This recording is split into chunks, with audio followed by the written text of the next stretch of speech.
Welcome back to the Crochet Creative. So as my friends at yarnspirations.com, moving along in the stitch along, we're going to be concentrating on the ears. You'll notice that the ears are facing down. They look like this. Okay, so they're just a round circle. They're not stuffed, and they are kind of bent like this. So when they're put onto the model, just like that. So you'll notice on my sample, there's no slip stitching because it's a sin. So if look had a sin, it would be the slip stitching. Because it's a tutorial, I'm allowed to tell you some tips that are not in the pattern to prevent any slip stitching lines that appear. So no matter how you turn this, you will not see where you stopped and started. Okay, so we're going to begin. You'll use a 4mm size G6 crochet hook, and I'm going to be using a different color because brown on brown equals invisible. Let's begin.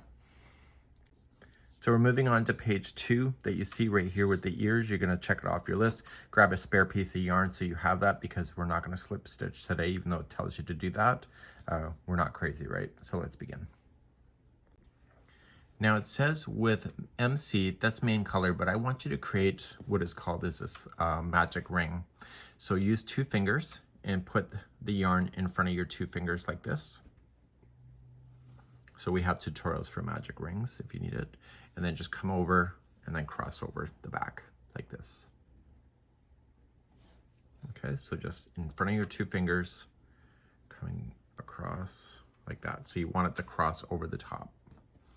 Take your hook, come under the first one and grab this one here and pull through, and just turn your hand over and just release it, your fingers out. And before you do much of anything, just chain 1, and this will lock this ring. So when you go to crochet, you need to crochet over these 2 strands here and not this one on its own. So we're going to begin by putting 6 single crochet into this ring. So we're just going to start counting. So we'll do 1, 2, 3, 4, 5, and 6. Pull up the ring and just let it hold to the side. In this one right here, put in a stitch marker. Okay, so put that spare yarn in. So we're not going to attach it to the first one like we normally would, because I don't want any slip stitching. So just pull the yarn through. Now what we're going to do is take this strand right here, and we're going to pull on it tight and turn it upside down, so towards the back. Kitty cat, shh, Daddy's working. Okay, so we're gonna just put this onto a tapestry needle, and we need to secure this. If you do not secure this, kiss your ears goodbye, because they will not hold. So you need to come out. So it's coming out of this area here, so it's gone around, coming out. So you just want to continue to go around. Shh. Daddy's working. I know. Life's rough, it's raining out. Okay, so we're gonna go in once. Don't interfere with anything. And then just go back in the opposite direction for number 2. And finally, the 3rd time is a charm. Shh, kitty cat. Shh. Puss, puss. Okay, and now we're gonna trim that. This will be on the inside of the ear, so you don't have to be too accurate, but as far as like that trimming. Now we're going to turn this back over to the good side of the work, and you're going to put your hook back in, and we're going to begin round number 2. So let's begin round number 2. So we're not going to be doing it like this as a circle. It is a circle, but it's not an equally spaced circle, because they want it to be like a cone shape. So we're going to be doing this. So you want to go to the 6th one back. So 1, 2, 3, 4, 5, and 6. And that's your first stitch. So when you go over, you need to just reach over to there.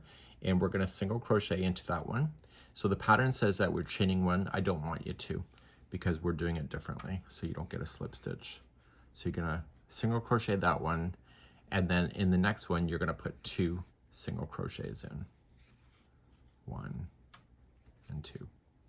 So the repeat pattern for this round is that there's 1 into the next one, and then 2 into the next one. So 1 and and 2 share the same. So 1 into the next one. And this is the very last stitch of the round, and there will be 2 into that one. And every time you get to the very last stitch of the round, on the very last stitch, move the stitch marker up. So just going into that stitch and pulling that through. Shh, kitty cat. So just pull through and you're good to go. So you're going to use that every time you're going around to know where you're stopping and starting. It's raining out, that's why the cat's upset. Okay, round number 3. In the next one, okay, so you're going to do, the next one is a single crochet, so it's the first one, and then the one after that is a single crochet, and now the next one is 2 single crochets into the same one. So just kind of remember is that there's 2 in a row, and then there's 2 that share the same. So the next one is 1 by itself, 1 by itself. Okay, and I'm just popping it towards me because it's easier to access. And then 2 into the next. Okay, and then we do the repeat again. So it's just 1 into that one, 1 into the next, and then 2 into the last.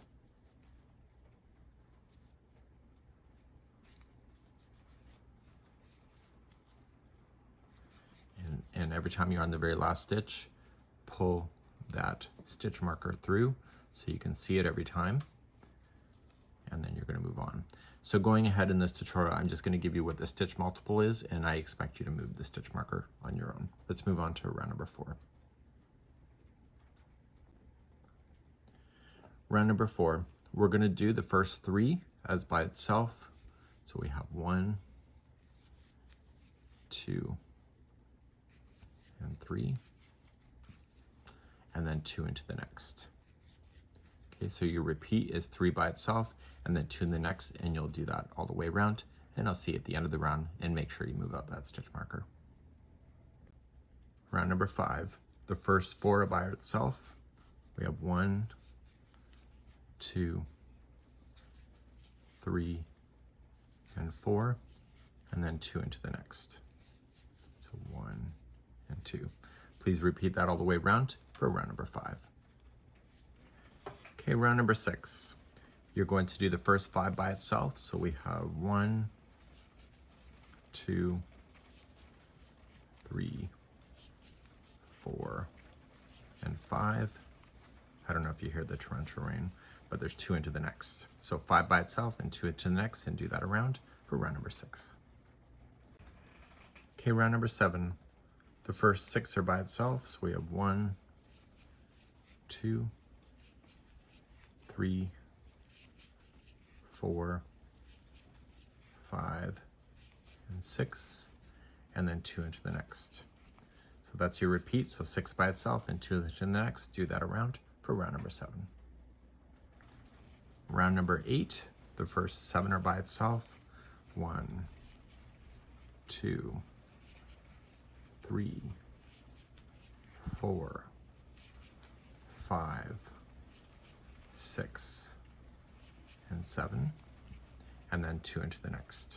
So 1 and 2. Please do that around, so 7 by itself and 2 into the next. Round number 9, we're just going to do 1 single crochet in each stitch all the way around. I'll meet you at the end of round number 9, and then we're just going to add another stitch marker, and then we're going to finish off the ears together. We've got a little bit of distance to go, and you can do that really quickly as well. I'll see you at the end of the round. So the pattern says is to mark it with the stitch marker, which we've already been doing anyway, but use the stitch marker, and from this point all the way to the end is going to be a total of 3 inches. So what I just need you to do is just go round and around and around until you measure 3 inches. Don't worry about this moving the stitch marker, because you're going to want to leave it there so you can count your stitch work or your inches and the amount of inches you do, and then I'll show you how to do the final round. So do 3 inches of just single crochet round and round. I'll be right back at the end of 3 inches. So once you get your 3 inches done from the stitch marker to here, then you're ready to do the final round. If it's the second one, I would make sure that you hold them up together to make sure that they are pretty much the same size. Okay, so we're going to do your last round, and it will be 1 single crochet into the first. And actually, you know what I would do? I would put in another stitch marker so you can pull this one out. It's fine. And you can just move this up because we're going to want to know when we get all the way around, right? And go with it, my friends. So we're going to just start then. So you'll do 1 single crochet in the next, and then you're going to do a single crochet 2 together. I'm going to show you a way that it's done in amigurumi that's different than normal. So you're going to go into your first one, just go to the front loop only, and then go to your next one. So just move the hook and capture the second one. I'll show this to you a few times, and then yarning over, pulling it through, and then yarning over, pulling it through too. This is an amigurumi way of doing it, so you don't end up with a line in your work. So we're going to single crochet into the next, and then we're going to single crochet 2 together again. So just coming up, grab the front loop only, rotate the hook, grab the next loop, the front loop only, pull through those 2 if you don't drop your stitch, and then pull through 2. So then a single crochet the next. I'll show you one last time. So up through the front loop, pull through 2. And you'll do that around. So single crochet and then single crochet 2 together using the technique I just showed you all the way back to the stitch marker. So I'm coming up to all the way to the end. I'm just putting the last 2 together. Okay, so what I would do then is that you want to leave this a long tail so that you can use it to sew it to your basket, and just do 2 of these guys and make sure you have it. So you can remove your stitch marker out if you want to, and then you're good to go. Okay, so the last round caused it to kind of fold in a little bit, just like that. And so when you attach it to your basket, you're going to kind of fold it in like this to create an ear shape. And because of what we just did, there's no slip stitching at all. So make 2 of these for your basket, and I'll see you again next time.